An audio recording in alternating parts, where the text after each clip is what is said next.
एक गरीब आदमी को कर्ज़ की ज़रूरत पड़ गई, 1000 दिनार चाहिए। मैं कह चुका हूँ कि दिरहम चांदी का होता था, दिनार सोने का। अब 1000 दिनार लेना है। तो जिस बंदे से उसने कहा, अगरचे वो नेक बंदा था, उसने कहा यार 1000 दिनार दे दो। तो कहने लगा कोई गवाह है तेरे पास? वो कहने लगा गरीबों का गवाह कौन होता है? हाँ एक गवाह है। कहा कौन? का मेरा रब, वो तेरे और मेरे बीच गवाह है। उसने कहा कोई कफ़ील, अगर तू पैसे ना दे सके तो वो बाद में दे दे, या तुझे कुछ हो जाए तो वो दे दे। उसने कहा कफ़ील भी मेरा अल्लाह ही है।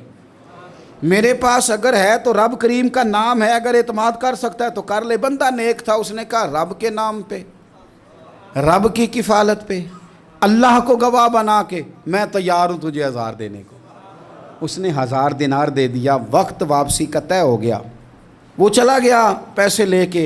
उसने पूरी मेहनत की कि मैंने वक्त पे पैसे लौटाने, पूरी मेहनत भी कर ली, अल्लाह ने मदद भी कर दी, पैसे भी उस तारीख को उसे मिल गए। बाद लोगों का तो लौटाने का दिल ही नहीं ना होता। फरमाया हदीस पाक में कि तू लौटाने का इरादा कर, रब तेरी मदद भी फरमाएगा।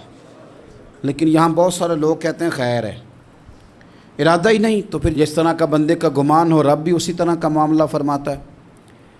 उसने पैसे जमा भी कर लिए और वापस देने को तैयार भी हो गया, लेकिन रास्ता बहरी जहाज़ का था, कश्ती का था, दरिया के रास्ते वापस आना था।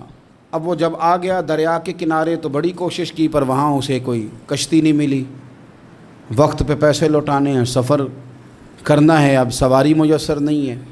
सोच सोच के परेशान था कि मैंने तो अल्लाह के नाम पे लिए। अचानक दिल में एक तजवीज़ आई। उसने एक लकड़ी ली, लकड़ी को अंदर से खोला, 1000 दिनार उसमें भरा। बुखारी पढ़ रहा हूँ, और साथ एक ख़त भी लिखा कि यार मैं पैसे पहुँचाना चाहता था पर मुझे कोई चीज़ नहीं मिली दरिया के उस पार आने, अल्लाह के नाम पर तेरी तरफ रवाना कर रहा हूँ। और ये कह के वो लकड़ी दरिया में रख दी।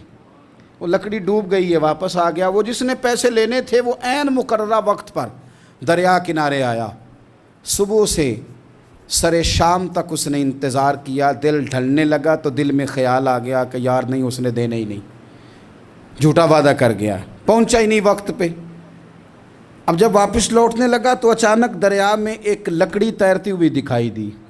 कहने लगा ले जाता हूँ, शाम को रोटियां पकाने के काम आएगी, ईंधन बना के जला लूँगा, हंडिया पक जाएगी। लकड़ी उठा के जलाने के लिए घर लाया। गुमान था कि वो नहीं आया वादा करके, अल्लाह को कफ़ील और वकील बना के और गवाह बना के फिर भी नहीं आया। लकड़ी लेके घर गया, बुखारी है।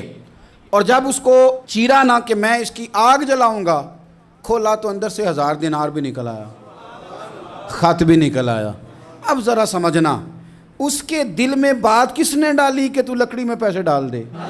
अल्लाह ने। उस बंदे को मुकर्ररा वक्त पे किनारे भेजा किसने?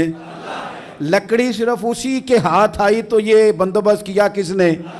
अल्लाह ने। घर जाके चीरी तो पैसे बाहिफाजत उस तक पहुंचाए किसने? तो फिर हमें भी तवज्जो अल्लाह की जानिब भी करनी चाहिए। हमारे पे दिल की तवज्जो रब की तरफ ही होनी चाहिए ना। हमें इधर उधर जाने की, देखने की, बंदों पर गौर करने की ज़रूरत क्या है? वो पैसे पहुंच गए, ये वहाँ अपनी जगह पे परेशान था। इसने 1000 दिनार और जमा किया। फिर दोबारा एक दिन दरिया किनारे आया, कश्ती मिल गई, बैठ के अपने उस भाई के पास आया। कहने लगा देखना मुझ पर बदगुमान ना होना, पैसे उस तारीख को भी जमा कर लिए थे। दरिया पे आया था पर कश्ती नहीं मिली थी। फिर मैंने ना लकड़ी में डाल के, खत डाल के तेरी तरफ भेज भी दिए थे, लेकिन आज मैं फिर लेके आ गया हूँ। वो कहने लगा खुश हो जा, जिस रब को तूने मेरा और अपना गवाह बनाया था उस रब ने मेरे तक पहुंचा भी दिए हैं।